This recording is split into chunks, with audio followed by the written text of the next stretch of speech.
Et donc, je vais reprendre la présentation, enfin le cours, dès le début. J'espère que ça marchera cette fois-ci. Alors, tout à l'heure, je parlais des problèmes que rencontrent nos étudiants cette année, et une année spéciale pour le monde entier. Donc, malheureusement, nos étudiants rencontrent de M2 partout, dans toute l'université et toutes les autres universités, le problème de ceux qui font des sujets pratiques. Donc, le côté des manipulations, ils n'ont pas pu faire aucune manipulation. Il y a ceux qui ont fait 10% de leur travail, ceux qui n'ont pas pu faire quoi que ce soit, parce que tout était à l'arrêt au moment où ils allaient commencer leur sujet, malheureusement. Donc, j'espère que dans quelques temps, ils vont réouvrir, les entreprises vont réouvrir leurs portes de manière à ce que nos étudiants puissent faire une partie de leur, enfin, cette partie qui est importante des mémoires. Et pour ça, pour ne pas perdre votre temps, essayez quand même de vous occuper de la partie méthodologie en attendant que vous fassiez vos manipulations, Inch'Allah. Donc, attendez, j'espère que vous me recevez. Oui, on t'entend.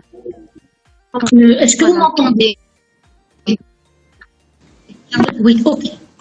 Alors, je vais essayer d'être un peu, je dirais pas bref, mais je vais résumer l'essentiel des choses que vous devez savoir qui vont vous aider dans la rédaction de votre mémoire. Alors, je commence par vous donner quelques conseils avant la rédaction et bien sûr quelques erreurs à éviter afin de vous faciliter cette rédaction que tous les étudiants appréhendent. Alors, donc, je vais commencer par... Donc, je vais aller étape par étape et j'expliquerai. Alors, le mémoire de fin d'études doit revêtir un caractère scientifique. Il doit reposer sur des fondements théoriques, méthodologie rigoureuse. Ça veut dire que quand vous allez rédiger votre mémoire de fin d'études, vous n'allez pas le rédiger avec un style littéraire. Ce n'est pas de la littérature, c'est-à-dire que c'est nas adabi, c'est nas ilmi. Donc, ce que vous allez utiliser comme phrase, comme paragraphe, comme explication, ça doit donner un caractère scientifique à votre mémoire. Ensuite, il faut savoir, parmi les premières choses qui sont intéressantes à savoir, c'est à quel public vous allez vous adresser. Le public qui va vous lire votre mémoire, ou bien vous être là pendant votre soutenance, c'est quel public? C'est un public scientifique. Donc, vous allez avoir affaire à vos enseignants, à un membre des enseignants, et vous allez avoir vos camarades qui sont aussi des étudiants comme vous. Donc, tout le public, gens scientifiques. Donc, le style doit rester un style scientifique. Les données parlent. Quand vous mettez des données dans votre rapport ou bien, enfin, vous rédigez un rapport, vous rédigez un document, vous avez des données, ces données ne parlent pas d'elles-mêmes. Vous devez les entretenir entre parenthèses. Ça veut dire que vous devez bien les présenter et bien les expliquer. Votre but est de communiquer votre travail et ses implications à toute personne qui le désire. Ça veut dire quoi? Rédiger votre mémoire et que toute personne qui voudrait lire ce mémoire doit comprendre que l'objectif est de rédiger de façon à ce que le message soit compris par un grand nombre de personnes. Donc, il faut toucher un plus grand nombre de personnes par votre mémoire. Donc, vous devez vous concentrer sur la rédaction de manière à ce que le style soit clair et précis. D'ailleurs, je vous dis à la fin de cette diapo, il faut donc être clair, précis et concis. Éviter les longues phrases complexes. Alors, ça veut dire quoi? Être clair, éviter les longues phrases qui sont complexes. Quand vous rédigez un paragraphe, le paragraphe ne doit pas constituer une longue phrase. C'est un paragraphe qui est constitué de beaucoup de phrases, de plusieurs phrases. Donc, utilisez des phrases claires et donc, vous devez être clair. Précis, ça veut dire que vous devez être précis dans vos propos, dans vos explications. Concis, les phrases doivent être courtes et non longues. Vous allez vous perdre dans l'explication. À un moment, vous n'allez plus savoir où est-ce que vous avez dit tout, l'explication, et qu'est-ce que vous voulez donner comme explication. Et bien sûr, je vais continuer pour les conseils. Le mémoire de fin d'études est ensuite, vous passez en Master 1 et en Master 2. En fin d'année, le deuxième semestre du Master 2, vous allez faire un projet de fin d'études. Et donc là, les enseignants, vos encadreurs, vont vous initier à la recherche. Vous allez faire de la recherche scientifique. Vous n'allez plus avoir de modules, ni d'examens, ni tout ce qui est théorique. Donc c'est bon, vous l'avez fait.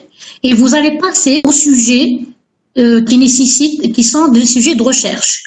Que ce soit un sujet numérique ou bien un sujet, oui, vous avez des manipulations sur Paillasse. Quel que soit le sujet, c'est une initiation à la recherche. On vous initie à faire de la recherche.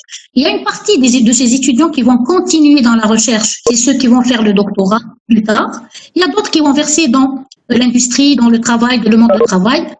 Mais toujours est-il qu'ils vont être initiés, donc ils vont toucher un peu à la paillasse et comprendre un peu cet aspect de la recherche que les enseignants à l'université font comme deuxième tâche de leur travail. Bien sûr, pour ça, dans cette partie d'études, c'est-à-dire votre S2 de M2, dans le travail de recherche, votre mémoire, il doit y avoir un apport personnel. Vous devez travailler. Il faut qu'il y ait votre touche, votre rapport personnel et non l'enseignant. L'enseignant, l'encadreur est là pour vous diriger et vous devez apporter votre travail, apporter vos efforts et montrer ce que vous apprenez, ce que vous pouvez faire. Donc, vous êtes donc amené à réaliser un travail de conception et non une simple compilation. Ça veut dire que vous devez vous devez faire quelque chose de nouveau. Vous n'êtes pas là pour reprendre ce qui a été déjà fait. Vous êtes là pour réaliser un travail de conception, concevoir un travail et non faire une simple compilation. Donc, ce travail doit vous permettre d'acquérir un sens critique et un esprit de synthèse. Ça veut dire quoi? Ça veut dire tout simplement que quand vous allez faire ce mémoire de fin d'études, vous allez faire des manipulations, vous allez tester des logiciels, donc tout dépend du sujet que vous avez à faire. Et vous allez avoir des résultats. Ces résultats, vous devez les discuter, savoir pourquoi vous avez eu tel résultat et non pas un autre résultat. Donc ça va vous apprendre à avoir un esprit critique. Donc vous allez critiquer votre travail, vous allez vous poser des questions, vous allez chercher des réponses à vos questions et ça va vous apprendre à avoir un sens critique. Et l'esprit, bien sûr, c'est après. Quand vous abattez un grand travail et qu'il y ait des manips qui ne sont pas valables, vous devez avoir un esprit de synthèse, que ce soit dans la théorie ou dans la pratique. Synthétiser votre travail, prendre l'essentiel, l'important et laisser de côté ce qui est moins important. Vous devez prioriser vos résultats et pouvoir synthétiser ce que vous avez à faire. Donc, cette partie de votre étude, cette partie de votre mémoire de fin d'études, vous allez voir qu'à la fin, lors de votre soutenance, vous allez voir que ce sens critique et l'esprit de synthèse, vous allez l'avoir. Vous allez peut-être pas le ressentir, mais à la fin, vous allez comprendre que vous arrivez quand même à être un bon critique et vous allez avoir un esprit de synthèse. Donc là, je signale, et là c'est quelque chose sur lequel personnellement j'insiste beaucoup, attention à l'orthographe. Faites également relire votre document par une tierce personne. La correction sera d'autant plus objective. Ça veut dire quoi? Tout simplement, vous devez faire attention à votre orthographe du moment que vous allez être examiné, même sans cela. Tout travail fait doit être bien fait. Et évitez les fautes d'orthographe. Vous pouvez les éviter comment? Vous rédigez, vous essayez de vous corriger et votre promoteur va corriger votre mémoire. Et il est préférable de faire relire votre mémoire par une tierce personne, par une personne qui est à l'extérieur de votre sujet de manière, parce que toujours, quand il y a une personne qui est à l'extérieur de votre sujet, elle va voir qui peut vous échapper à vous et à votre promoteur. Parce que vous êtes dans le bain, vous êtes dedans, il y a des choses qui peuvent vous passer inaperçues, alors qu'une tierce personne pourra apporter une correction, enfin, rajouter un plus à votre, pas rédaction, ou à l'orthographe, et c'est-à-dire vous évitez les fautes d'orthographe. Donc, veillez à la concordance des temps, s'il vous plaît. Alors, la concordance des temps, ça veut dire votre conjugaison il doit y avoir une concordance dans la conjugaison. Quand vous allez exposer vos résultats, dans le chapitre 3 par exemple, vous n'allez pas conjuguer au futur. C'est des résultats que vous avez obtenus, donc la conjugaison sera au passé. Nous avons fait telle et telle chose, nous avons obtenu tel et tel résultat, et vous interprétez. Et il faut qu'il y ait une concordance dans les temps, dans votre conjugaison. Ne mélangez pas les choses. Donc là, c'est bon. Et je passe à d'autres conseils. Alors, à quelle personne écrit-on son mémoire? À quelle personne? Là, je ne parle pas du public, je parle de ce que vous allez, le long de votre mémoire, écrire « j'ai fait, j'ai donné, j'ai exploré, j'ai exposé ». Non. Ou bien, vous allez « nous avons fait, nous avons réalisé, comment est-ce qu'on va faire ?» Ou bien, utiliser le « on ». Quel est celui qui va être pris? Je, nous ou bien « on ». On va voir. Alors, il faut que le mémoire soit le plus impersonnel possible. Maintenant, plus impersonnel, il ne faut pas vous approprier ce mémoire. Il va falloir que dans votre rédaction, quand on lit votre mémoire, qu'on n'ait pas l'impression que c'est une chose personnelle qui est à vous, parce que dedans, dans votre mémoire, il y a des résultats qui ne sont pas à vous. Il y a d'autres résultats que vous allez exposer pour comparer vos résultats à ces résultats. Donc, le mémoire ne vous appartient pas entièrement. Donc, il faut que ça soit, quand vous exprimez dans vos phrases, il faut que le mémoire soit le plus impersonnel possible. Alors, on va voir le recours à la première personne du singulier, qui est « je », peut paraître prétentieux et égocentrique. Ça veut dire que si j'écris mon mémoire, je, il va paraître prétentieux et égocentrique. Prétentieux, égocentrique, c'est de l'égoïsme. Donc ça, il faut éviter de mettre « je ». Vous risquez de vous attribuer des idées qui ne sont pas les vôtres ou une démarche que d'autres ont développée avant vous. Bien sûr, dans votre mémoire, vous allez mettre des résultats d'autres gens afin de comparer les vôtres à ces résultats, ce qui est tout à fait normal. Et donc, si on utilise ce « je », vous allez vous approprier des résultats qui ne sont pas à vous. Donc, ce « je » est à éviter. On va passer on va voir, le « on » impersonnel et vague donne souvent une impression d'imprécision. De plus, utilisé avec fréquence, il peut lasser le lecteur. Alors, ça veut dire quoi? Tout simplement, si on passe notre temps, non. Si on met « on » partout dans votre mémoire, il va avoir un aspect impersonnel et vague. Vague, on, c'est qui on? C'est qui? Il n'y a pas de précision. Donc, ça donne une impression d'imprécision. Et en plus, quand on l'utilise avec fréquence, il peut lasser le lecteur. Le lecteur liqakum yaya. Donc, on va éviter ce « on ». On va passer au dernier. Il faut donc, dans la limite du possible, éviter le « je », le « nous » et le « on ». Même le « nous », c'est la même chose. Hein. Nous, on risque de tomber dans la prétention et l'égoïsme. Alors, si je vous dis d'éviter d'écrire « je », d'écrire « nous » et d'écrire avec « on », qu'est-ce qui vous reste? Je vous dis à la fin, attention, acceptable si utilisé avec modération pour alléger un paragraphe. Bien sûr qu'on peut utiliser « on », mais pas tout le temps. « Nous » et « on », mais pas tout le temps. Alors, je vous dis que je, bzef, nous, bzef, on, bzef. Qu'est-ce qui reste à faire? Qu'est-ce qui reste? Quel est le style à adapter? Alors, que faire alors? Comment est-ce que je dois écrire de manière à ce que je puisse régler ce problème? Alors, en fait, il est conseillé de chercher le véritable sujet du verbe et d'y recourir, excusez-moi. Le travail ne peut que gagner en précision. Cela permet de préciser la pensée. C'est très simple, je vous donne un exemple et vous allez comprendre. Donc, avec un exemple. Je vous dis, nous avons fixé la vitesse de course à 12 km/h. Alors, pour éviter ce fameux nous, qu'est-ce que je fais? La vitesse de course a été fixée à 12 km/h. C'est un style très simple et là, j'ai évité d'utiliser le je, le nous et le en. Je répète et je vous dis que vous pouvez utiliser en et nous, mais modérément. Il ne faut pas trop abuser. Et ce style de rédaction, surtout dans le chapitre 3 où vous avez des résultats, c'est comme ça qu'il faut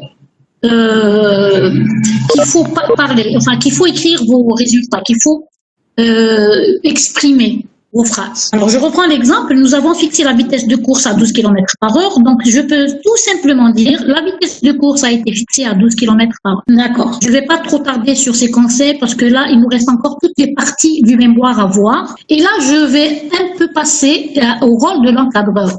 Alors cette partie du cours, c'est une partie que les étudiants adorent parce que là, il y a l'encadreur, l'enseignant qui a critiqué, donc ça fait leur bonheur. Là, les étudiants vont écouter qu'est-ce que l'encadreur doit faire.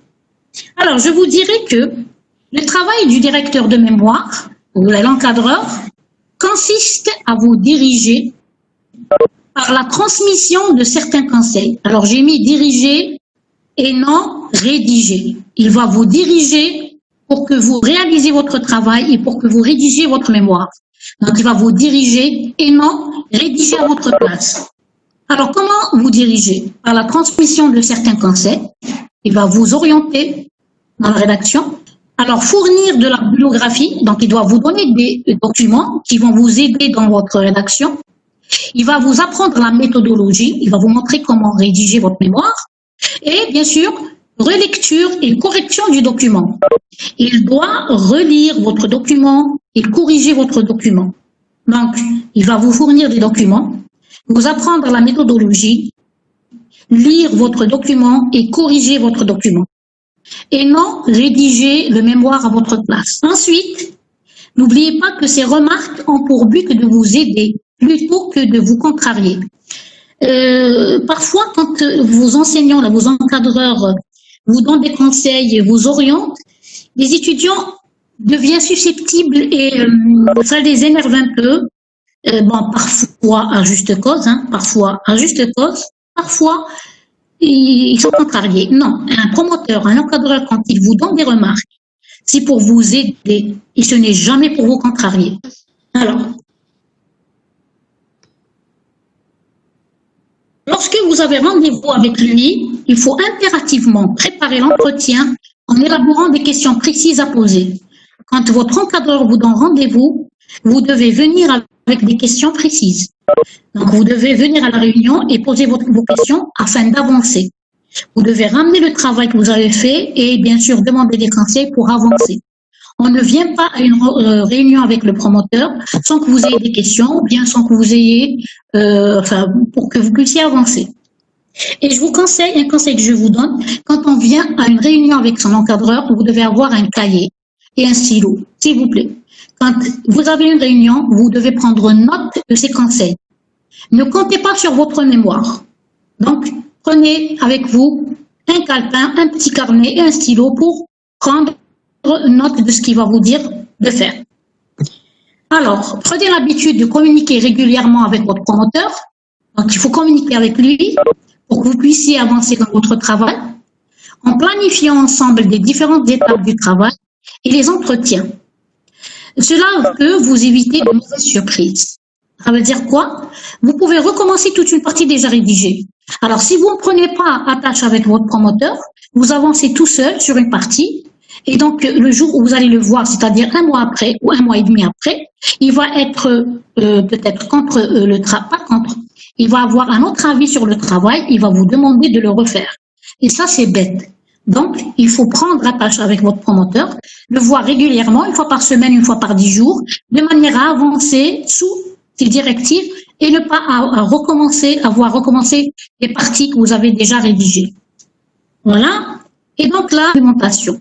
Et juste après ça, j'entame le mémoire proprement dit. Bien sûr, pour rédiger votre mémoire, je suis là pour vous parler de ça. il va falloir que vous fassiez de la recherche des documents qui vont vous aider. Il y a une partie donnée par l'encadreur et bien sûr la partie qui est votre rapport personnel, vous devez faire cette recherche. Alors, ce qu'il faut éviter, donc c'est une tâche importante, mais assez difficile à réaliser. Elle est difficile à réaliser car la tentation est grande de rassembler un trop grand nombre d'informations avec le risque de ne plus maîtriser cette masse documentaire. On a toujours cette envie de ramasser, d'empiler les documents et nous dire après, non, il ne faut jamais faire ça. Vous allez écrouler sous la masse documentaire et là, après, elle va vous servir à rien. Donc, il faut synthétiser les documents avec quoi vous allez travailler. Il ne vous est pas demandé de compiler tous les articles existants sur le sujet, mais d'opérer des choix. Vous choisissez dès le début. Vous ne devez pas ramasser les documents et les mettre de côté. Vous allez les lire après. L'objectif de cette étape est la rédaction de fiches bibliographiques, auteur, résumé de l'article, mots-clés et de faire des fiches par thème avec les différentes références. Là, quand vous avez votre document, vous le prenez, vous allez faire une fiche où vous mettez l'auteur, bien sûr l'auteur de l'article ou bien du livre, et résumer la partie qui vous intéresse et mettre les mots-clés. Alors, je vous dirai ce qui est nécessaire, c'est-à-dire ce qui est nécessaire à votre travail, la documentation qui est nécessaire, mais vous n'avez pas besoin de tout savoir.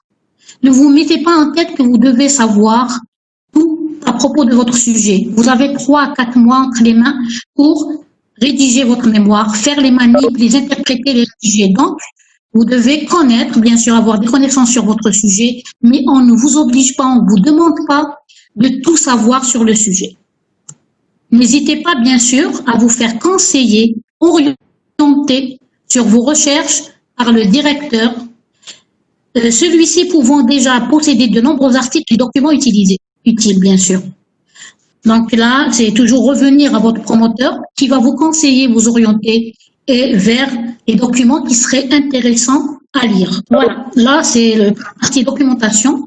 Maintenant, on arrive à la rédaction du mémoire. Je suppose que la plupart d'entre vous sont là pour essentiellement cette partie. Alors, on arrive à la rédaction d'un mémoire. Alors, pour toute rédaction, que ce soit d'un rapport, d'un mémoire, d'une synthèse, quel que soit le document que vous allez rédiger, vous devez d'abord faire un plan de votre rédaction. Sans un plan à suivre, vous ne pouvez pas avancer. Il faut toujours avoir un plan pour que vous puissiez avancer assez facilement. Alors, pour un mémoire de fin d'études, le plan, donc l'élaboration du plan que j'appelle squelette du mémoire, c'est le squelette du mémoire, est indispensable car elle facilite la rédaction du document. Donc, si vous arrivez à élaborer ce plan que vous allez suivre, ça sera facile pour vous pour la rédaction. Alors, elle permet de s'assurer que les principaux points à développer ne seront pas oubliés et que l'enchaînement des idées suivra une logique claire et structurée. Quand vous avez un plan devant vous, vous avez les grandes lignes et les titres et les sous-titres de votre plan. Si vous vous rappelez d'un détail, vous le rajoutez. Donc, le plan est là pour vous diriger et vous faciliter la tâche. Bien sûr, dans un moment, je vous donne le plan pour votre mémoire de fin d'études. Le plan qui est appliqué pour la majorité des mémoires. Donc, un plan est amené à être souvent révisé. Il est un guide. Je vais vous répondre je viens de lire une question. Combien de chapitres? J'arrive. La diapo suivante, je vous parle de ça. Un plan est amené à être souvent révisé. Il est un guide. En aucun cas, il ne doit être rigide. Donc, un plan de rédaction, vous pouvez le changer, je dirais pas à n'importe quel moment. Quand il faut changer, on change. Il n'est en aucun cas rigide. On ne doit pas se mettre dans la tête qu'un plan ne doit pas changer. Pas du tout. Vous avancez dans votre travail, vous pouvez apporter quelque chose de nouveau au travail d'origine, donc vous changez votre plan. D'accord? Alors, c'est quoi ce plan? Alors, je vous dis qu'il n'existe pas de plan type, mais un mémoire de recherche se compose généralement des parties suivantes. Donc, il n'y a pas de plan type. Mais en général, je vous donne des parties en détail d'un mémoire de fin d'études qu'un mémoire de fin d'études doit avoir. Alors, on commence par quoi? La page de garde. La première page de votre mémoire, c'est la page de garde. Après, je vais vous citer toutes les parties. Ensuite, je les prendrai une par une. Que doit comporter la page de garde?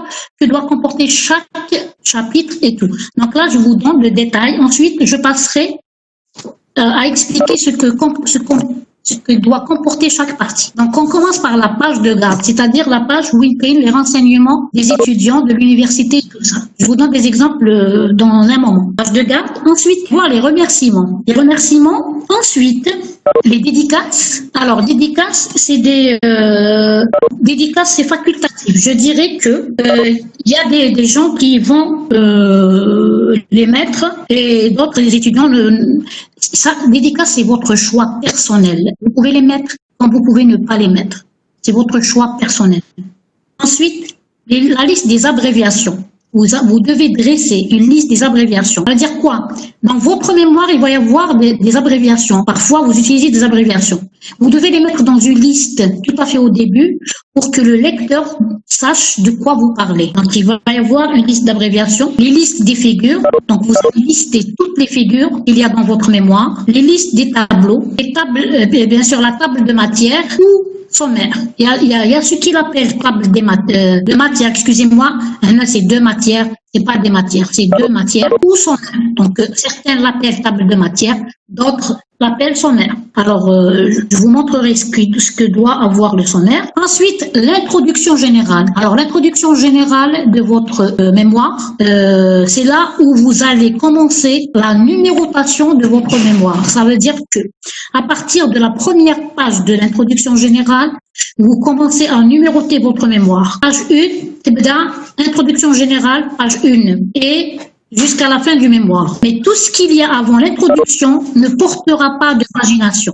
Il n'y aura pas de chiffres pour les pages de tout ce qu'il y a avant l'introduction générale. Donc après l'introduction générale, vous allez avoir votre fameux chapitre 1. Alors chapitre 1, c'est la synthèse bibliographique. Donc dans un moment, je vous donnerai le détail de ce chapitre. Synthèse bibliographique. Chapitre 2, matériel et méthode. Chapitre 3, c'est les résultats et discussions. Donc c'est vos résultats et discussions. Ensuite vient la conclusion générale, suivie des références bibliographiques. Les références bibliographiques est une partie très très importante pour votre mémoire. Vous allez mettre dans cette page de références bibliographiques tous les documents que vous avez utilisés, qui vous ont aidé à réaliser ce mémoire. Suivi de quoi? Des annexes. Alors, les annexes, il y a des mémoires qui vont avoir des annexes, d'autres non. C'est pas obligé d'avoir des annexes. Je vous explique ce que c'est qu'une annexe.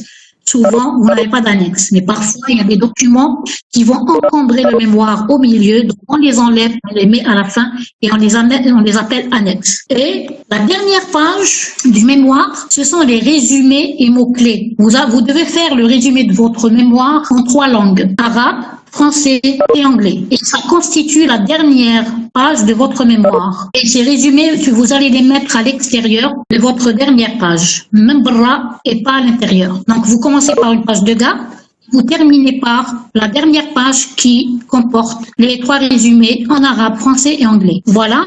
Je pense que je vais pas finir le cours, mais je pense que je vais faire une pause pour écouter vos questions jusqu'ici. Je préfère répondre aux questions sur cette partie. Ensuite, j'avancerai pour finir la deuxième partie. Est-ce que vous êtes d'accord pour ceux qui sont là? Alors, qui c'est qui s'occupe déjà de me recenser les questions? Alors, j'ai une question là, s'il vous plaît, doucement. Donnez-moi le temps de lire vos questions. Je réponds, il n'y a pas de problème. Est-ce que c'est obligé d'avoir 3 chapitres? Je parle de la fac de génie mécanique et génie des procédés. Je parle de génie des procédés. Oui, je suis enseignante. On partage en 3 chapitres, en général. Parfois, on peut aller jusqu'à 4 chapitres, pas plus. 3 chapitres qui sont là, devant vous. Et on peut aller jusqu'à 4 chapitres. Je vous donnerai un exemple. Par exemple, si vous travaillez, c'est un exemple, hein. Si vous travaillez, par exemple, sur l'extraction des huiles essentielles de plantes, ou bien sur la photocatalyse, le premier chapitre, vous pouvez le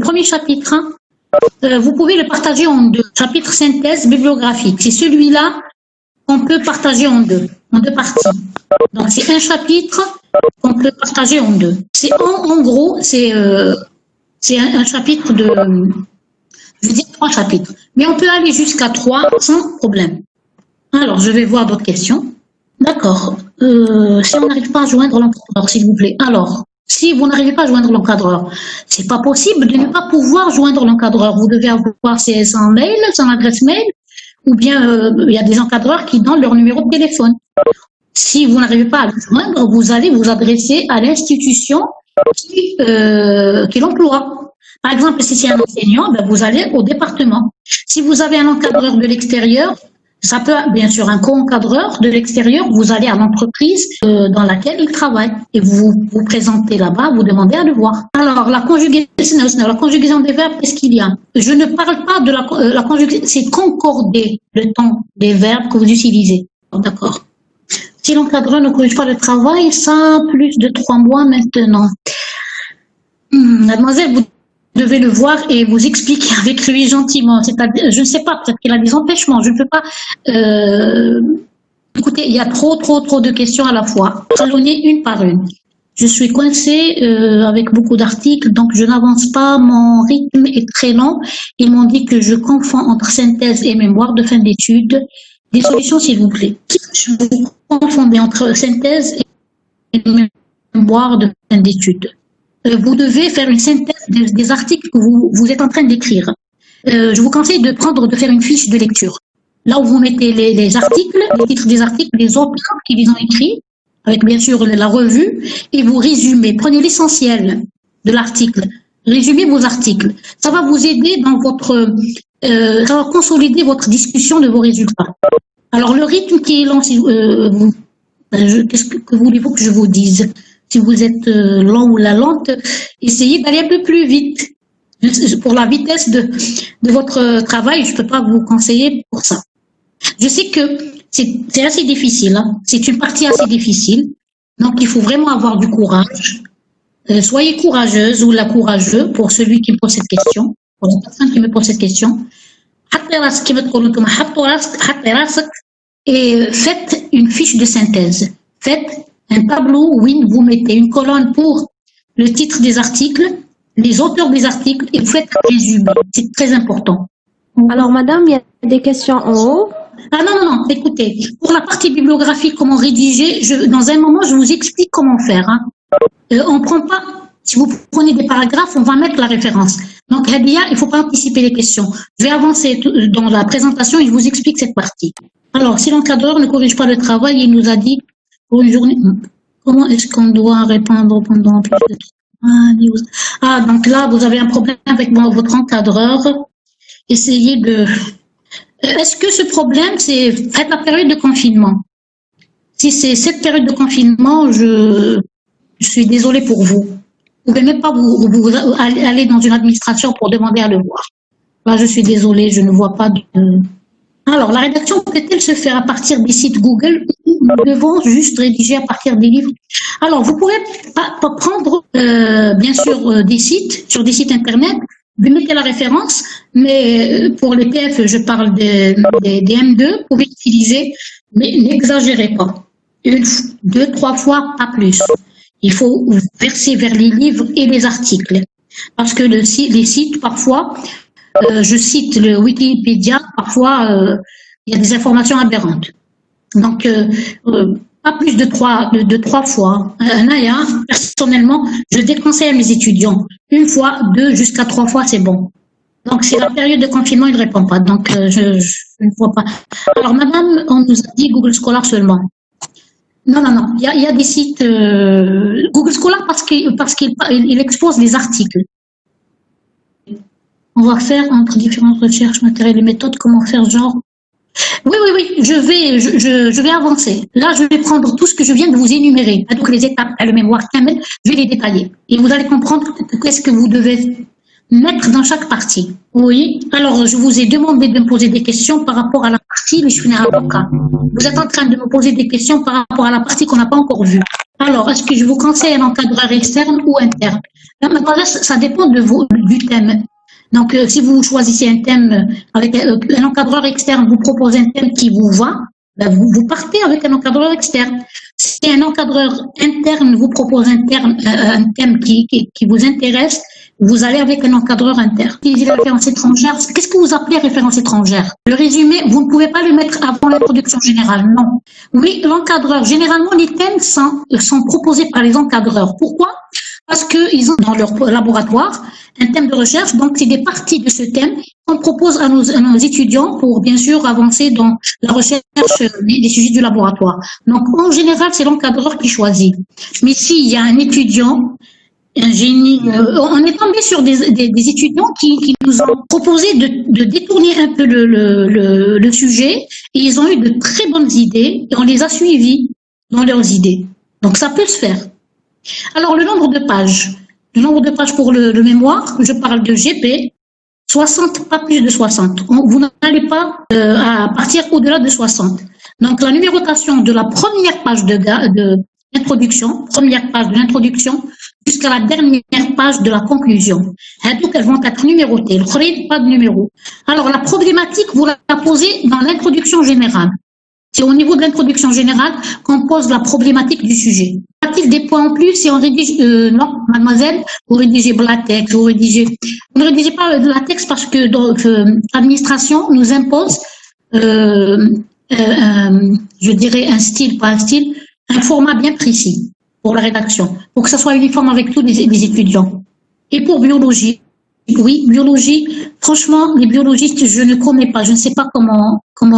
Quelles sont les directives de votre faculté pour rédiger? Mais ce que je viens de vous donner, c'est-à-dire la démarche, le plan, est respecté pour la majorité des facultés. Alors en biologie, 50 et 60, je pense que oui, je pense que toute l'université, c'est entre 50 et 60. Les sites de recherche, oui, déjà vous avez... à la fin, je vais vous donner quelques sites. Comment fixer les hypothèses? Ça dépend du sujet. Les hypothèses, vous les fixez avec votre enseignant. Les hypothèses de quoi? De quel phénomène? Le nombre de références maximum? Ça, c'est une très bonne question. Alors, il y a des étudiants qui vont nous mettre dans leur mémoire, ils nous mettent par exemple 120 références. Il ne faut pas exagérer. 120 références, on sait pertinemment que vous ne les avez pas consultées. Donc, il ne faut pas exagérer. Soit 50 références, pour moi, c'est largement suffisant. Je peux faire confiance à un étudiant qui me dit que j'ai consulté 50 à 60 références. Je ne ferai pas confiance à un étudiant qui va me dire que j'ai consulté 120. Pour un master, je veux dire pour un master, hein. En géophysique, c'est 35, d'accord? Biologie, 60-80. S'il vous plaît, madame. Alors, pour la partie, je parle des gens de GP, hein. Pour la partie, la première partie, la partie théorique, vous ne devez pas dépasser 20 pages. Vous ne devez pas dépasser 20 pages pour le premier chapitre. Pour les biologistes, je n'ai aucune idée. Peut-on mettre une question ouverte, genre la dernière recherche ou conclusion établie par des chercheurs dans... Bien sûr, oui, oui. Ça enrichit votre conclusion.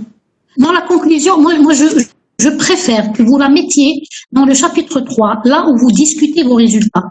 Je préfère. Au lieu de la mettre dans la conclusion. À moins que vous la mettiez en perspective.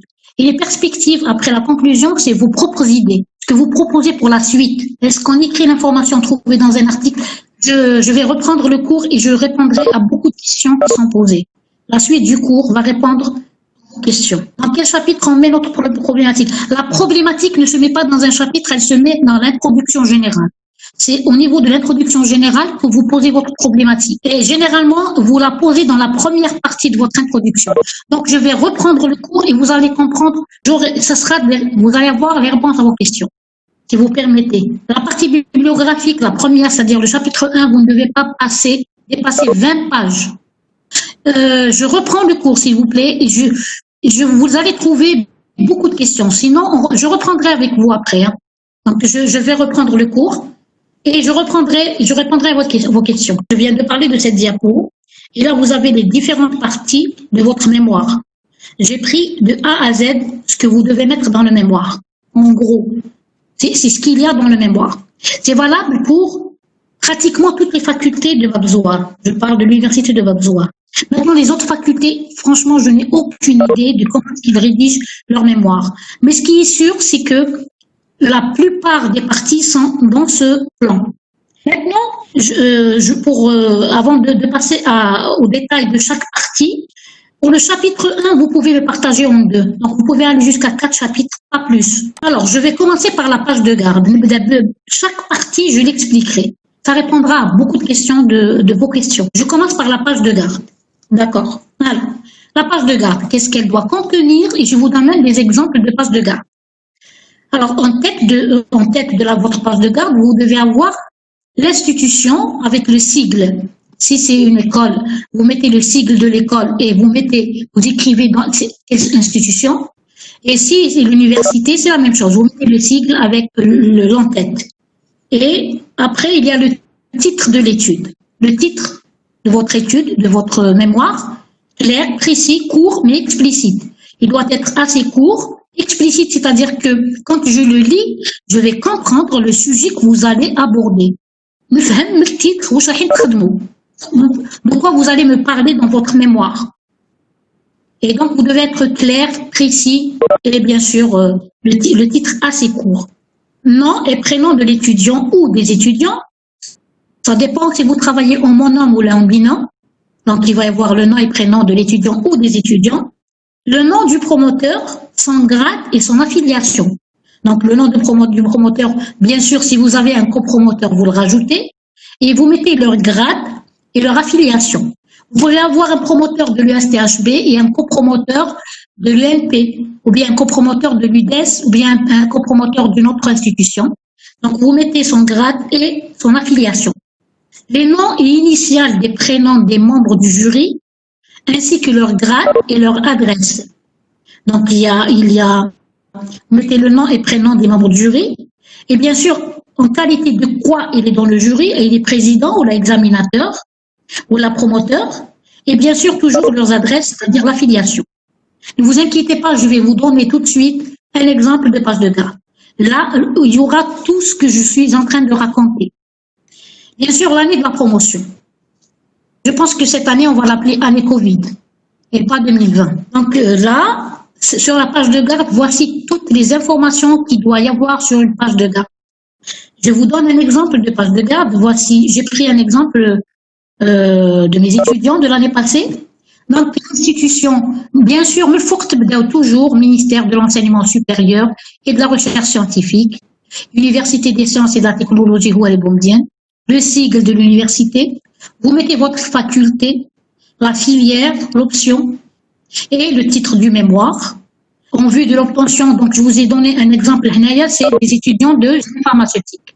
Donc, en vue de l'obtention du diplôme de Master 2, en génie des procédés pharmaceutiques, donc j'en mis le titre.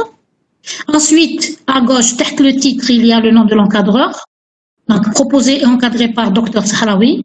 Et à droite, il y a les noms des étudiants présentés par Mademoiselle Mamri Sanah et Hadesh Sabrina.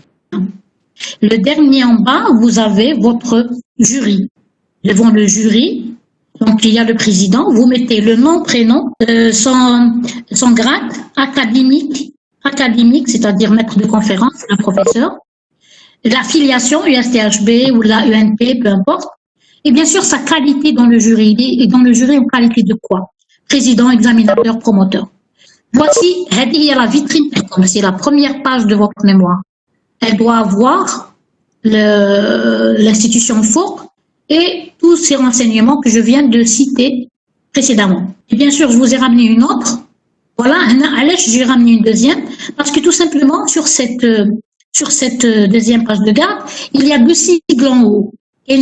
Pourquoi? Parce que ce travail a été fait avec un promoteur et un autre promoteur. Oui, mademoiselle, donc vous traitez le jury et le promoteur est cool, il n'y a pas de problème. Vous mettez le président, les examinateurs et le promoteur et copromoteur en bas. Ou à l'ordre. Président, l'examinateur, le promoteur et... Donc, la page de garde, c'est un sujet qui a été travaillé à l'université Andena et à l'UDES. C'est une unité de recherche des énergies renouvelables, des énergies solaires. Donc là, on doit mettre les 2 sigles. L'université et celui où vous avez travaillé, bien sûr, la deuxième partie. Et bien sûr, vous remarquez qu'il y a promoteur et copromoteur. Puisqu'il y a 2 institutions sur ce travail, ça veut dire qu'il y a un promoteur et un copromoteur. Vous les mettez. Voilà. Si le travail est fait à l'université, il n'y a que l'université, le sigle de votre choix. S'il y a une autre institution, vous mettez le sigle. Et bien sûr, vous précisez le copromoteur. Ravi, c'est la page de garde. Et on va passer au titre. Le titre, vous allez mettre sur votre page de garde. Comment est-ce qu'on va mettre ce titre? Alors, je vous dis que c'est une vitrine importante du mémoire.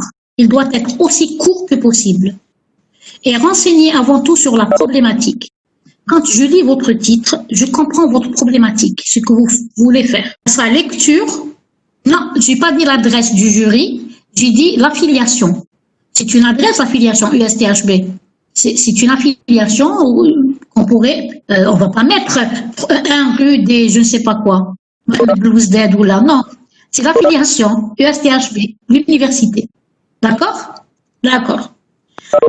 Pour le titre, à sa lecture, on doit pouvoir reconnaître la thématique traitée ou le problème abordé. Il doit indiquer brièvement le contenu du mémoire. Donc ça, c'est pour le titre. Et quand je lis votre titre, je dois comprendre de quoi vous allez me parler. Est-ce que c'est valable pour les licenciés, c'est-à-dire les L3, les gens de licence, de la licence? Oui, vous mettez, oui. Si vous avez un rapport à remettre, hein, vous mettez ça. C'est valable pour tous les mémoires de fin d'études, y compris pour le magistère, non. Pour le doctorat, c'est valable pour le doctorat, pour le M2 et pour la licence. C'est des informations qui doivent figurer. D'accord, Wassim? Ok, on avance. Donc ça, c'est le titre. Maintenant, on va passer aux remerciements. Il y a beaucoup d'étudiants qui se posent la question. Ici qu'on doit remercier, vous devez mettre cette page de remerciement par politesse, par éthique, et elle est un peu obligatoire. Il y a des gens qui vont s'investir avec vous, qui vont vous aider dans votre travail. La moindre des choses, c'est de les remercier. Donc, c'est quoi? Cette section comporte les noms des personnes. Quand vous, par exemple, là, mademoiselle, vous n'êtes pas obligée de me citer sur vos mémoires, là, je vous donne un cours. Maintenant, si je suis, peut-être, je vais vous aider un peu plus, normalement, oui. Mais c'est pas parce que je vous donne un cours que vous allez me remercier. Merci, vous êtes gentil. Alors, je continue. Cette section comporte les noms des personnes qui ont aidé à réaliser le mémoire, bien sûr. Et je dirais que vous devez remercier le chef de laboratoire qui vous a reçu, le promoteur. S'il y a une entreprise, vous faites partie dans une entreprise, les gens de l'entreprise, bien sûr. Pourquoi pas vos camarades à la fin des remerciements? Il y a beaucoup de camarades qui aident dans la réalisation du mémoire. Pour les dédicaces, comme je l'ai dit tout à l'heure, vous êtes libre de les mettre comme vous pouvez ne pas les mettre. Alors les dédicaces, la section dédicace, c'est quoi? Cette section est facultative. Il comporte les noms des personnes à qui le candidat dédie le mémoire, comme les parents, la famille et les amis. Donc là, cette section, vous êtes libre de la mettre ou de ne pas la mettre. Alors, on passe les listes. Donc, tout à l'heure, je vous avais parlé des listes des figures, liste des tableaux et bien sûr, la liste des abréviations. Toutes ces listes, les différentes listes des tableaux, le rôle du copromoteur, les différentes listes des tableaux, figures, abréviations et symboles utilisés doivent être placés sur des pages distinctes. Bien sûr, chaque liste doit être seule, sur une page seule. La liste des tableaux, la liste des figures, la liste des abréviations, donc utilisés doivent être placés sur des pages distinctes et avant le corps du texte. Elles comprennent le numéro et le titre de la page. Donc, vous mettez la figure numéro tel, le titre de la figure et la page dans laquelle elle y est. La même chose pour les tableaux. Pour la liste des tableaux. Donc, pour le tableau, le titre et le numéro se situent en haut. Alors, je vais vous dire que un FGP, le faculté de GP, on met le titre du tableau en haut avec le numéro. Alors, je vous donne un exemple. Par exemple, vous avez un tableau de résultats. Je mets en haut, il faut que le tableau, le numéro du tableau 1, variation des paramètres opératoires. Donc, je mets le numéro du tableau et le titre. Maintenant, je passe aux figures. Pour la figure, le titre et le numéro se situent en bas. Alors, pour la figure, vous les mettez en bas. Le numéro de la figure et le titre de la figure en bas. Par contre, par exemple, si je prends le cas de l'Institut de physique, je pense qu'ils mettent tous les les titres et je veux dire, les titres et les numéros, font le fort, y compris pour la figure. Mais maintenant, non. Les tableaux, c'est en haut, les figures, c'est en bas. Il faut faire attention. Alors, je passe au sommaire ou bien table des matières. Alors, ce sommaire et les tables de matière, qu'est-ce qu'il doit comporter? Où qu'on fait? Alors, le sommaire doit reprendre les titres des niveaux 1 à 5, tous les titres et sous-titres. Donc, dans le sommaire, je dois trouver je veux dire les titres principaux, le deuxième sous-titre, troisième sous-titre, quatrième sous-titre, ainsi de suite, jusqu'au 5e niveau, pas plus. Dans votre mémoire, des fois, dire au 1, 2, 1, 2, etc. Jusqu'au 5e niveau, vous arrêtez. Et donc, les petits tas, les points, les étoiles, les titres, on ne les met pas dans un sommaire. Et donc, on ne les met pas. On met juste là où il y a des chiffres. Grand 1, grand 1, ainsi de suite, jusqu'au niveau 5. Tout ce qui est lié à Astérix, donc les points, tout ce qui est A, B, ne doivent pas figurer dans votre sommaire. On va jusqu'au niveau 5. Un titre et sous-titre. Le sommaire comprend toutes les parties du mémoire, y compris la liste des figures, la liste des tableaux, la liste des symboles et le résumé. Seuls les remerciements, dédicaces et la table des matières elles-mêmes n'y apparaissent pas. Elle annonce le plan. Ah, c'est quoi le niveau 5? Je reviens, je vous réponds tout de suite. Elle annonce le plan. Elle comporte un renvoi à une numérotation continue des pages, annexes comprises. Donc, votre sommaire, c'est une longue liste de vos titres et sous-titres. Alors, il y a une question qui m'est posée. On m'a dit, madame, c'est quoi le niveau 5? Écoutez bien. Quand vous avez un titre, c'est le mot grand 1. Grand 1. Ce titre a un premier sous-titre. C'est quoi? C'est grand 1, petit 1. Ensuite, le sous-titre a un sous-titre lui-même. Donc, grand 1, petit 1, petit 1, ainsi de suite. Le 5e niveau, c'est-à-dire, déjà, on a 1, 2, 3, ou 1, 1, 1, 1, et le dernier, c'est 1, 1, 1, 1, 1. Voilà, 5 niveaux. Ça veut dire qu'il y a, dans votre titre, qu'il y a 5 chiffres. Il y a le chiffre romain et 4 chiffres arabes. 1, 2, 3, 2. C'est ça les niveaux. Vous les avez fait en première année TCE. Vous pouvez, mais il faut le faire, c'est pas une obligation. Si vous êtes obligé d'avoir des sous-titres, 5. Au-delà, ne les mettez pas dans le sommaire. Au-delà, la mémoire il ne doit pas figurer dans le sommaire. Le sommaire ne doit figurer que le premier titre, le 5e niveau. Si vous avez 5 niveaux, vous pouvez avoir 2 barques. C'est-à-dire grand 1, 1, 1 ou la grand 1, 1, 1, 1, c'est tout. Mais vous pouvez aller jusqu'à 5. Le reste ne doit pas figurer dans le sommaire. Les titres, donc sous-titres, sera un petit A, petit B, les points, ils ne rentrent pas dans le sommaire. C'est bon? Je peux continuer. D'ailleurs, regardez, je vous donne un exemple. Regardez le sommaire. Alors, si je vais directement au chapitre 1, il y a un petit 1, un petit 2, un petit 3. Il se trouve que dans le 1, 3, j'ai un sous-titre 1, 3, 1. Ensuite, un autre sous-titre 1, 3, 1, 1. Là, je peux aller jusqu'à 1, 3, 1, 1, 1 ou classe. Je ne peux pas aller, je ne peux pas prendre les sous-titres plus que ça. Mais je ne les mets pas dans le sommaire. Même s'ils figurent dans le mémoire. Voilà les 5 niveaux que je vous explique. Comme 1, 2, 3. Là, je suis partie jusqu'à 4 niveaux. Et le 5e parce que tout simplement. Mais c'est autorisé d'aller jusqu'au 5e niveau. Dans le sommaire, ce qui doit apparaître dans le sommaire. Mais dans votre thèse, vous avez le droit de mettre des petits A, des petits B, ainsi de suite. Voilà. Et bien sûr, il y a la pagination. Chaque titre la page WINRA doit apparaître. Vous devez mettre la page de chaque titre WINRA. Il y a la pagination à droite. Alors, on passe à l'introduction. Là, l'introduction, je réponds à 5 questions de 5 étudiants par rapport à l'introduction. Le sommaire doit figurer dans un tableau. Non, vous n'êtes pas obligé de mettre un tableau. Regardez, mademoiselle, elle met des tableaux. C'est pour que ça soit facile pour moi de taper. Le tableau, les titres, mais sinon, c'est plus facile de faire un tableau. D'ailleurs, le tableau, vous pouvez l'enlever, mes benches, vous mettez sur mes plus si et vous enlevez les interlignes. Vous pouvez les benches comme le tableau. Mais je vous conseille de travailler dans un tableau. Mais c'est bon? Qu'est-ce qui se passe? Qu'est-ce qui se passe? Ok, je suis. Donc voilà, introduction. La structure de l'introduction est assez semblable d'un mémoire à l'autre. Donc les introductions, le style de la rédaction d'une introduction est semblable d'un mémoire à l'autre. Elle comporte deux parties. En gros, dans une introduction d'un mémoire, vous allez trouver deux parties.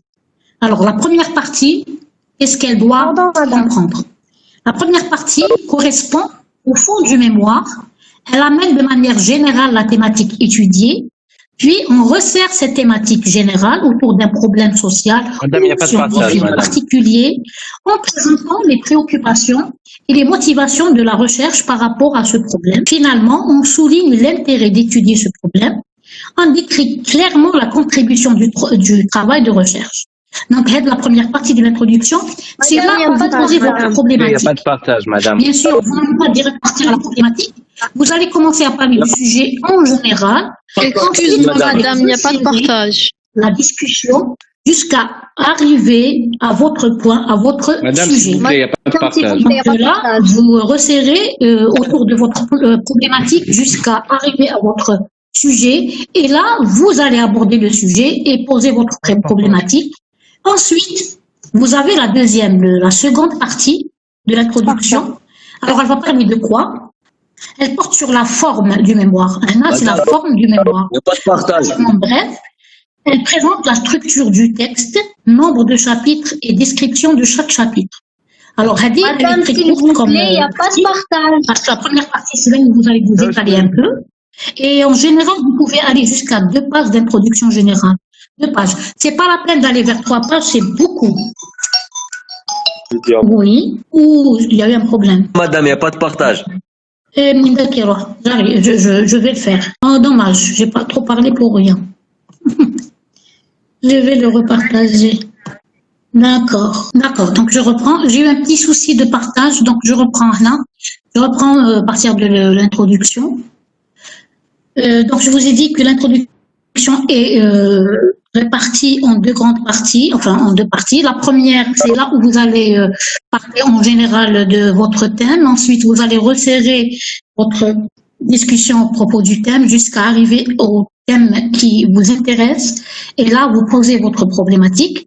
Donc généralement, ça doit répondre un problème posé dans une usine ou dans une institution ou bien au laboratoire, un problème de recherche. Et bien sûr, on va chercher, et le thème est bien sûr d'essayer de trouver des solutions. Alors, et la seconde partie de l'introduction porte sur la forme du mémoire. Relativement bref, elle présente la structure du texte, c'est-à-dire vous allez parler du nombre de chapitres et description de chaque chapitre. Alors, je vous donne un exemple. Vous allez dire, dans le premier chapitre, nous allons aborder la partie bibliographique où nous allons rassembler, nous allons faire une synthèse par rapport à tous les documents utilisés. Dans le second chapitre, on va aborder le matériel et méthodes utilisées. Et le troisième chapitre portera sur les résultats et leurs discussions. Ça, c'est une manière de parler de vos 3 chapitres dans cette partie. Alors, on arrive au chapitre 1. Le chapitre 1, c'est la synthèse bibliographique. C'est un état des recherches déjà faites et des connaissances concernant l'objet de la recherche en question. Présentation, il va comporter la présentation des travaux antérieurs, les critiques des travaux antérieurs et la description du lien entre les sujets traités et, bien sûr, dans le mémoire et les travaux antérieurs.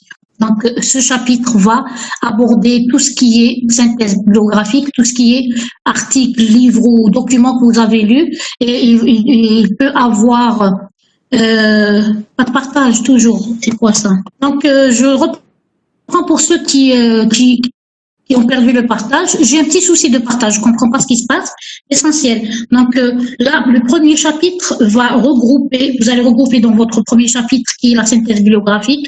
Vous allez présenter les travaux antérieurs, les critiquer, bien sûr, description du lien entre votre sujet et les mémoires, votre sujet traité dans le mémoire et les travaux antérieurs pour faire le lien un peu entre votre sujet et la problématique. Donc là, c'est ce qu'on appelle la partie théorique de votre mémoire. Vous allez parler des articles, des livres, vous allez donner les définitions, certaines définitions, bien sûr, qui ont un rapport avec votre thème. Ensuite, vous avez le chapitre 2. Alors, dans le chapitre 2, vous allez regrouper le matériel et méthodes. Alors, matériel et méthodes. Le chapitre, il concerne uniquement le matériel que vous avez utilisé et les méthodes que vous avez utilisées. Alors, c'est quoi le matériel, c'est quoi la méthode? C'est la description de la méthode. Alors, la méthode, c'est quand vous allez faire une manipulation au niveau du paillage, du laboratoire, vous allez décrire cette manipulation. C'est-à-dire que, par exemple, je vous donne un exemple, on prend 10 grammes de NaCl qu'on dilue dans l'eau. Ça, c'est la méthode. Vous décrivez la méthode. Et le matériel, vous allez présenter le matériel. Par exemple, vous avez utilisé une balance pour peser votre NaCl, vous mettez la balance, vous allez décrire la balance. Si vous avez des analyses chromatographiques, vous allez parler de l'appareil utilisé. Bien sûr, vous décrivez aussi la méthode de l'analyse, ainsi de suite. Donc, c'est tout ce qui est matériel et les méthodes. Et les méthodes aussi peuvent parler des formules mathématiques que vous utilisez pour calculer certains résultats pour le chapitre 3. Donc, vous mettez ces formules dans ce chapitre. Les méthodes comportent aussi soit la méthode de la manipulation sur paillasse ou bien la méthode d'outil mathématique. Si vous utilisez un logiciel ou bien des formules pour calculer certaines grandeurs, vous les mettez dans ce chapitre. Donc, description des instruments, matériel de recherche, description du milieu de la population et de l'échantillon. Là, c'est surtout pour les biologistes qui travaillent avec, c'est un exemple que je donne, les souris blanches ou bien les rats blancs ou bien des gens qui travaillent avec des insectes. Donc là, ils parlent de la population. Voilà.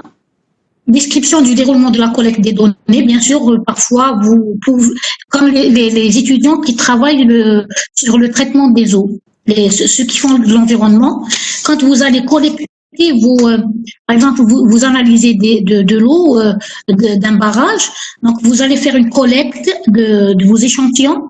Vous devez décrire, parce que la collecte, c'est pas aléatoire, il y a bien des méthodes bien précises dans vos échantillons. Donc, vous écrivez cette méthode, dans quoi vous mettez votre eau à traiter, quel est le volume à prendre et tout ça. Voilà. Ça, c'est pour le chapitre 2.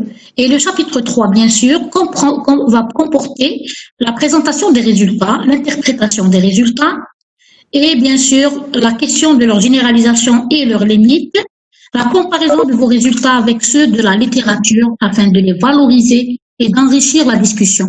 Alors, si je résume ce chapitre 3, qui est très, très, très important dans même le partage, je pense que, est-ce que vous avez un problème pour le partage? Non? D'accord. Donc là, le chapitre 3 est très très important. Il faut bien rédiger votre chapitre 3. Il donne de la valeur à votre mémoire, beaucoup de valeur. C'est vos résultats personnels que vous devez bien interpréter. Vous tracez vos graphes, vous interprétez vos résultats, vous les comparez avec les résultats antérieurs et ça peut vous mener à une communication internationale et pourquoi pas une publication internationale. Si vous aboutissez à un résultat original, vous pouvez publier votre travail avec bien sûr votre promoteur. Et c'est arrivé qu'avec, les résultats, vous les mettez dans le chapitre 3 et vous devez les expliquer et les discuter bien comme il faut. C'est arrivé que nous publions, qu'on arrive à des articles, à des publications internationales avec certains étudiants. Ils sont arrivés, bien sûr, on les a guidés, ils sont arrivés à avoir des résultats originaux et on a pu faire des publications et des communications internationales avec. Oui, vous pouvez. Comment publier? Ça, si l'enseignant, votre encadreur juge que le travail est original, parce que c'est l'encadreur qui est dans le bain de la recherche, il connaît bien le sujet, donc s'il vous dit que c'est original, c'est lui qui va vous guider pour faire la publication. Et en général, c'est l'encadreur qui rédige, mais souvent on fait participer les étudiants. Donc si votre travail est original, si vous apportez un plus, Ça peut aboutir à un article ou bien une publication internationale. D'accord? Alors, la conclusion, on arrive à la conclusion. Alors, la conclusion, rappeler, qu'est-ce qu'on met dans la conclusion? On doit rappeler les résultats principaux de votre recherche. Vous pouvez discuter de l'utilité pratique de votre travail. Rappelez encore une fois vos suggestions principales. Et bien sûr, à la fin, vous pouvez mettre vos recommandations et conseils. Souvent, personnellement, je suis tombée avec des étudiants. Au début, ils sont un peu nonchalants quand ils commencent le travail. Et après, j'arrive plus à les suivre. Ils vont tellement vite que je n'arrive plus à les suivre. Et à la fin de leur sujet, de leur traitement, c'est eux-mêmes qui me proposent des idées. Madame, pourquoi que l'année prochaine, vous pouvez proposer tel et tel, par exemple, si les malhakouch يخدموا حاجة, on va la proposer comme recommandation et conseil pour l'année d'après. Et je prends d'autres étudiants sur ça. Franchement, j'ai eu beaucoup de plaisir à travailler avec ce type d'étudiants. Donc là, conclusion, et on va passer aux références bibliographiques, si vous permettez. Les références bibliographiques, c'est la page que vous mettez après la conclusion. Elle est très importante. Alors, dans cette page, vous allez mettre tous les articles que vous avez travaillé, toute la documentation que vous avez utilisée, et je vous explique brièvement parce que Hada, c'est un autre cours. Je vais essayer de vous résumer très brièvement comment est-ce que vous allez présenter ces références. Alors, pourquoi citer déjà ces sources? Pourquoi qu'on doit citer ces références? Pourquoi on cite ces références? Respecter, c'est pour respecter le droit d'auteur. D'écrire tous les documents cités ou exploités est une marque d'honnêteté scientifique et intellectuelle. Vous ne devez en aucun cas vous approprier. Vous devez citer vos références. Je reprends, s'il vous plaît, je vais vous répondre à vos questions. La partie, je réponds à vos questions. Donc là, pour éviter que vous soyez accusé de plagiat, vous devez citer ces références. Et ce n'est pas honnête de s'accaparer, de dire que tel et tel travail, d'y aller, vous mettez des paragraphes dans votre mémoire qui ne sont pas à vous, des résultats qui ne sont pas à vous, sans mettre la référence, vous risquez d'être accusé de plagiat. Et donc, valoriser son travail, les recherches effectuées sur des sources extérieures permettent d'appuyer et d'illustrer ses propres réflexions. Et quand vous citez des travaux externes à votre travail, vous donnez de la valeur à votre travail. Vous comparez avec d'autres résultats, ça donne de la valeur à votre travail. Faciliter, bien sûr, quand on met des références, on facilite les recherches du lecteur pour que le lecteur puisse identifier rapidement et facilement les documents exploités. Quand je mets la référence, si je veux chercher cette référence, je l'ai sous les yeux, je peux la trouver facilement. Alors, pour ne pas vous rendre coupable de plagiat, respectez les règles suivantes. Alors, comment est-ce qu'on va citer? Il y a deux façons qui sont beaucoup utilisées pour mettre vos références dans le texte. Alors, je vous mets références bibliographiques dans le texte. Je suis en train de vous expliquer qui fait ce rapport dans le texte. Dans le cas où vous prenez des paragraphes qui ne sont pas à vous, ou bien des résultats qui ne sont pas à vous et que vous en parliez dans votre mémoire. Donc, pour ne pas vous rendre coupable de plagiat, respectez les règles suivantes. Mentionnez très précisément la source de la citation ou de la phrase après la citation. Insérez un numéro entre crochets. Alors, entre crochets, je vous donne un exemple, regardez. Ou mettre, bien sûr, ça c'est les deux méthodes, ou mettre le nom de l'auteur principal avec l'année de parution du document utilisé entre parenthèses. Lorsque l'on cite les auteurs dans le texte, on met auteur, c'est-à-dire le nom de l'auteur et al, ou bien le nom de l'auteur et collaborateur. Donc c'est les deux manières que vous pouvez utiliser pour mentionner vos références. La première, dire entre crochets un chiffre, 1, 2, 3, 4, selon l'ordre de parution.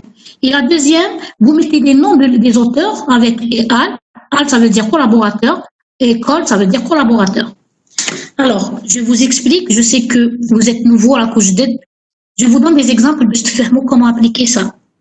Donc, je vous dis que la référence, complète de la citation est spécifiée dans la page référence bibliographique en fin du document, regroupant tous les articles, livres ou autres qui ont été utilisés pour la rédaction du mémoire. Maintenant, la page des références bibliographiques à la fin du mémoire, après la conclusion, doit comporter toutes les références que vous avez utilisées. Et dans le texte, vous avez deux méthodes de mentionner ces sources, je viens de vous expliquer. Alors, première méthode, si vous travaillez avec la première méthode, regardez, je vous donne un exemple. Un exemple, je l'ai pris dans un article. Là, ils ont travaillé avec la première méthode. Entre crochets, ils ont mis des chiffres. Bien sûr, avant le 6, il y a une 5, 4, 3. Elle fait de la partie. Donc, dans le texte, je mets 6, 7, 8, 9. Je les appelle adresses. C'est des chiffres, c'est des adresses. Ça, c'est dans le texte. Et bien sûr, dans la dernière page, référence bibliographique, dernière page de votre mémoire, je les rédige de cette manière. Cette première méthode, donc la référence complète est citée. Alors, comment est-ce que je la rédige? Regardez, j'ai pris un article, le numéro 7, dans le 6, le numéro 7 qui est entre crochets, c'est un article, regardez, vous citez les noms de tous les auteurs, le titre de l'article, l'année, et vous devez mettre toutes ces informations. Alors, dans ce cours, je ne peux pas détailler ça. Je ne peux pas le détailler. Comment rédiger votre référence? C'est des règles à respecter. Je ne pourrais pas détailler, j'ai pas le temps, et c'est pas le but de ce cours. Mais je vous montre comment faire.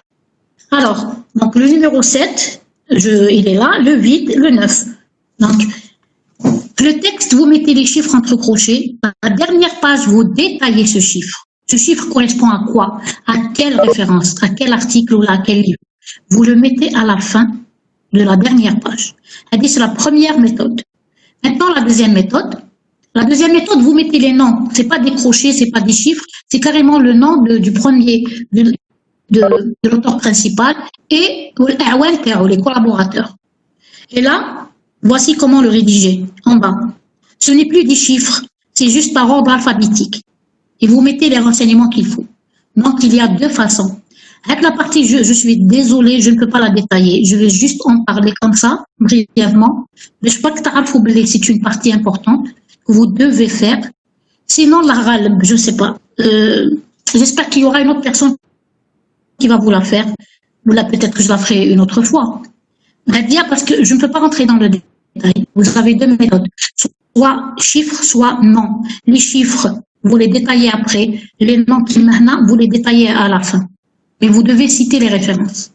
Donc, il y a des annexes. Alors, nous mettons dans les annexes les documents qui peuvent encombrer le mémoire. Le mémoire, il ne s'agit pas de mettre tout au mémoire. Il y a des documents qui peuvent gêner le mémoire. Il n'y a plus de partage. C'est quoi cette histoire de partage? Oh là là. Si, ok. Les annexes, c'est des documents qui peuvent encombrer votre document. Donc, on les met à la fin, ce moment des annexes. Bien sûr, ils sont utiles parce qu'on peut avoir des informations le dakhal. On va aller les consulter. Mais, vous les mettez à la fin du document. Alors, on insère dans une annexe de l'information qui aide à comprendre la recherche des croquis, tableaux, schémas, statistiques, figures ou bien questionnaires. Les annexes sont placées par ordre de mention dans le texte, bien sûr. Le partage est bloqué, oui, bien. Alors, on les place après la dernière page du texte et après la bibliographie. Donc, je termine, je pense qu'il reste en page 28, d'accord. Je termine et je reviens là où vous êtes bloqué. Alors, les résumés. On arrive à la fin, la dernière page de votre mémoire, c'est les résumés. Habituellement, tout rapport. Alors, on me dit que c'est bloqué. Bon, d'accord. Après, on reviendra. Je reviens aux autres pages. Alors, résumé. Habituellement, tout rapport de recherche est accompagné d'un résumé. Le mémoire de master et la thèse de doctorat n'en font pas exception. Donc, chaque thèse, vous devez mettre vos résumés. Le défi, alors c'est un grand problème, Yanni, hein. Je vous dis pas, je vous cache pas, c'est pas un problème, c'est difficile de faire un résumé de toute une thèse en 200 ou 300 mots. Il faut vraiment avoir un très bon esprit de synthèse pour pouvoir synthétiser le khidmat de tout un mémoire en 200-300 mots. Donc le défi est d'essayer de le rédiger en moins de 500 mots et même idéalement en moins de 200 mots. Il doit être lu en isolation totale du reste du mémoire. Donc un bon résumé traduit quoi? Un bon esprit de synthèse. Il faut vraiment avoir un bon esprit de synthèse pour arriver à le faire. La capacité de distinguer les informations les plus importantes de celles qui ne le sont pas, bien sûr. Donc il faut prioriser. Quelle est l'information qui est importante, quelle est celle qui ne l'est pas. On ne va pas tout mettre dedans. Et bien sûr, il faut avoir un style clair. La clarté du style va vous aider pour arriver à faire ce résumé. Ce n'est pas impossible, vous pouvez le faire. Vous essayez une fois, deux fois, trois fois. Votre promoteur va vous aider et vous arriverez, Inch'Allah. Et bien sûr, les résumés, je vous ai dit que vous le mettez en anglais, en arabe, et bien sûr, l'ordre de la présentation des résumés, vous commencez par le résumé en arabe, le français et ensuite l'anglais. Bien sûr, il y a les mots-clés. Chaque résumé, vous mettez 5 à 6 mots-clés de votre problématique, enfin de votre mémoire. Donc c'est ça. ديروا ملخص بالعربية لتحت مفاتيح كلمات المفتاحية je pense. Résumé en français لتحت vous mettez mots-clés. Abstract en anglais لتحت vous mettez les mots-clés en anglais. Bon, la soutenance, je ne vais pas en parler, c'est pas le but de ce cours. Donc là, la soutenance, donc là, avec cette diapo, je viens de finir mon intervention et s'il y a des questions, je suis prête à vous répondre. Et je suis vraiment désolée pour le partage avec Amira Khouidji. Alors, je vais aller dans le chat. Alors, merci madame, ok, merci à vous. Maintenant, on trouve des définitions. Je réponds à tout le monde. Ok, pour la numérotation, comme je répète, vous commencez à numéroter de la première page de l'introduction jusqu'à la dernière page de la conclusion générale. Donc, le reste n'est pas numéroté. Zido, on fait notre mémoire théorique, on va faire une comparaison entre différentes... Oui, oui. Pour vous, je n'ai pas encore de réponse à cette année. Je ne sais pas, non, je ne sais pas comment ça va évoluer. Ce que je vous conseille tout le monde, hein, je sais un conseil que j'ai donné à mes étudiants, que je vous donne à tous. Occupez-vous de la partie théorique, faites une très bonne partie théorique. C'est-à-dire le premier chapitre, bien. Inch'Allah, vous allez pouvoir accéder aux manipulations et vous allez continuer. Si ce n'est pas le cas, on va voir comment faire. Alors, le chapitre 1, pour la présentation de l'entreprise, oui, justement. Dans le chapitre 1, vous pouvez partager le chapitre, dire la présentation de l'entreprise pour ceux qui ont fait les plans d'entreprise. Et après, vous faites la partie théorique de votre mémoire, effectivement. Si vous reformulez un paragraphe, oui, si vous prenez un paragraphe de quelque part, vous le reformulez, vous mettez la référence. Surtout si c'est un résultat, il n'est pas à vous. Même si vous reformulez, mettez la référence. Oui, l'article, vous pouvez, bien sûr, normalement c'est exigé, vous devez changer les expressions. Là, si vous mettez la référence. Alors, si je peux vous expliquer les références dans une autre séance, écoutez, je me ferai un plaisir de vous parler de votre soutenance déjà, comment préparer votre soutenance. Peut-être vous donner, oui, les références, pourquoi pas, mais je ne sais pas, est-ce que peut-être qu'il y a un enseignant sur ça, sur ce thème. Hein. Je ne sais pas le club qu'est-ce qu'il a fait. Ben là, ils ont préparé un autre enseignant sur ces thèmes. Hein. Je ne sais pas. Je crois que pour la soutenance, oui. La soutenance, je crois qu'il y a un enseignant qui va vous expliquer. Alors, à part Google, est-ce que, s'il vous plaît, vous êtes des étudiants en M2, est-ce que vous avez des comptes SNDL? Normalement, vous avez le droit d'avoir des comptes SNDL. Adressez-vous à la bibliothèque. Si vous avez son adresse, voilà. Et quant à SNDL, vous pouvez télécharger autant que vous voulez les articles sur votre sujet. Alors, ceux qui n'ont pas de compte à SNDL, vous demandez aux étudiants qui l'ont comment est-ce qu'ils ont fait et vous le faites. Maintenant, je ne sais pas ce que vous êtes obligé de vous déplacer, l'université, ou là carrément écrire à la responsable. Ou là. Je ne sais pas. Ça, je ne peux pas vous répondre. Zido. Bibliothèque centrale. Non, je crois que c'est... Oui, soit la bibliothèque centrale, soit avec le genre de cyber à l'entrée de la porte des enseignants. je programme d'autres séances. Vous ne pouvez pas, c'est-à-dire vous voulez que je programme d'autres séances sur ce thème, la demoiselle ou la personne qui vient de me dire, s'il vous plaît, alors, madame, s'il vous plaît, vous pouvez programmer d'autres séances. Alors, Sabrina, vous parlez du thème, vous voulez que je refasse une autre séance? Je ne sais pas. Franchement, là, je ne peux pas vous répondre tout de suite sur les références. D'accord. Je vais essayer de voir. Oui, vous n'êtes pas obligé de prendre les articles de 2018. Il est préférable de prendre les articles récents. Parce que la recherche, elle évolue. Les articles de 2000, 2002 ou la 1900, je sais pas, 99 ou là, il y a eu de la recherche. Donc, il vaut mieux aller vers les articles les plus récents pour que vous soyez informés des nouveautés de la recherche de votre thème. Donc, essayez de consulter les articles 2016, 2015, 2014. Il faut que ça soit, on doit mettre une intro et conclusion dans ce... Non, justement. Et là, ce que je conseille à mes étudiants, ce que moi, personnellement, je conseille à mes étudiants, nous allons mettre des rouges, introduction et conclusion pour chaque chapitre. Parce que vous allez vous retrouver à la fin, quand vous faites votre conclusion ou là, à répéter les mêmes phrases.